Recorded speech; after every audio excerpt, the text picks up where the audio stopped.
England take on New Zealand in the first game of the World Cup. So we'll just do a quick preview of that because we can't let our Cricbuzz live viewers not know what you all think about the opener. Big game, a World Cup opener is always very exciting. We'll go for England squad first because I think you all both have England in your top 4 if I'm not mistaken. So England squad, the big surprise of course there is Ben Stokes coming in. I don't know what it is about the English team that you make a call after retirement, say please come back, they're all back there. We saw it in the test match, we're seeing it now again. But the big news is Ben Stokes back in.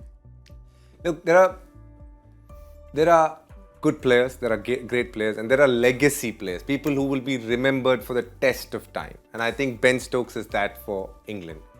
When he's there, he's like that positive force that the team rallies around. And when he's at the crease, they believe anything is possible. They play the most attractive brand of cricket in the world at the moment. They are great to watch. They play it in the best of spirit. And you must say that they have taken cricket to another level when it comes to test cricket for sure. And in the white ball formats as well. They're showing the world how it needs to be done.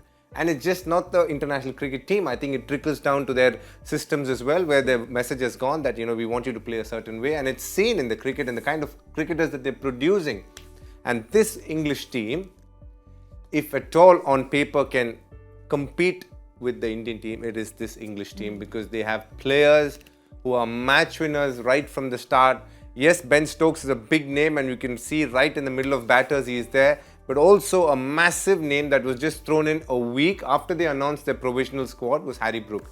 He's again a superstar but might not start. They have David Malan and Johnny Bairstow. Joe Root follows. He's not been in the best of form. They would want him to come back into form. Followed by Ben Stokes, Joss Buttler, Liam Livingstone, Moeen Ali, and then the 3 fast bowlers and Adil Rashid. This would be the team that they go with. So if you put in the fast bowlers, there's Chris Woakes, Mark Wood, and it'll be a toss-up between Reece Topley, David Willey or Sam Curran. Most likely they would go with Sam Curran to start. Now that basically means that they bat all the way to 11 if you can consider Adil Rashid a batsman. And that's why they're so confident of going hard right from the first ball because they believe they have the batting to see it through. And that speaks volumes of how their squad is constructed and the kind of cricket that they've been playing. Just yesterday they played a game in Ireland. And in 31 overs, they were 285 for 3. Wow. They could have well gone on to score 400, 450. We don't know what it was. But that's the kind of cricket that they're playing these days. Very great. Very, very good to watch. Zach, they're also in your top 4 and understandably so. But I think there's also Archer in their reserve squad who's travelling with them, who's not mentioned in the squad, but apparently he's travelling with them. Yeah, he will be a part of the reserves for sure. So we'll have to wait and see if any changes during the tournament, if they opt for that, if there is injury to someone, they can always have that option. Also, they can monitor how he's shaping up because Jofra is also someone who has not been part of the team, not playing for a while now. So that's not going to make it easy for him. So it's always good if you're spending time with the teammates, bowling to them in the nets. The team management also has a sense of where you are at, and in terms of your physio needs, everything. You are in the zone. So I think that's the approach which they've taken. What goes well for England is the template which they've set, I think, after 2015 World Cup. That's been that one landmark moment for them. The tournament not going so well and them making those hard decisions and then setting a template that this is the way we want to approach white ball cricket, be it T20 or ODIs. Since then, the graph of the team has been going up, and the culture of England cricket and the players around it is becoming stronger and stronger because of that.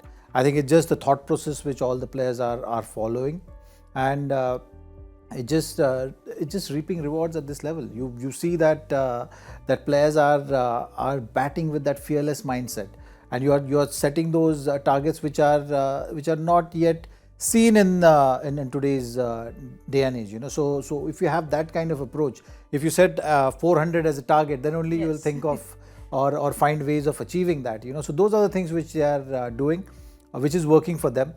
They've made those conscious calls of adding those kind of players also to their squad because of that. So you see Livingstone, you see Moeen Ali, You see Rashid also spending enough time on batting.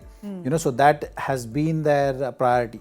So the people who are capable of batting, they are actually pushing them to bat more and more. That includes Chris Wokes as well. So they're building their team like that, so that all the players at the top can bat with that tempo. The challenge for them, I think, in these conditions is going to be how to adapt. How to change gears if need be. On days it might be you're playing against a tough team and the pitch is not supporting to this style of play. Whether you're going to adapt, whether you're going to change, or you're going to continue with that. Because on those kind of conditions, if you target 400, you might end up at 150. So that's the curiosity which I have around the England setup. But on the whole, I think they've set a template for their team, and that's why it's exciting to watch them at this stage. And they will bring that brand of cricket for this World Cup for sure. Yeah, absolutely. I think we're all very curious and all very excited to always watch and see what England does, because they bring so many new things to the game. But let's have a look at New Zealand's squad now, because it's a team that we should never count out. They've been the runners-up the last 2 World Cups. And again, there's my favorite Kane Williamson. I'm a big fan of Kane Williamson. He's back there captaining after the injury. They have, of course, Glenn Phillips, who I feel can be that MVP player for them, but just DK a little more on their squad. They've had a very up and down time in the recent past, mainly because of injuries, a lot of players not playing. Also, you got to understand they are a team which is built on contracts. When Trent Boult and Jimmy Neesham decided not to move on with the contract, with the New Zealand Central contract, that was a big decision for them. It was a watershed moment in New Zealand cricket. They didn't see it coming. And it says that that'll be the way of the world for a lot of the countries and their professionals from here on. We've seen Alex Hales retiring because he didn't want to play. Jason Roy saying no to the contract. So it will become a way of the world. When it comes to New Zealand, they didn't beat England. They drew the series, but when they lost the game, they got wiped out in those games. They couldn't compete. In the recently concluded Bangladesh series, out of the 3 games that was held, 2 got washed out, but the 1 game that they ended up playing, New Zealand beat them pretty convincingly. Ish Sodhi picking up 4 wickets. They have a team which is a very New Zealand team, in the sense that nothing great. You look at it and go, okay, I see what I'm seeing. There's no nobody to scare you, but I can promise you they are always the team to watch out for. They feel like beasts.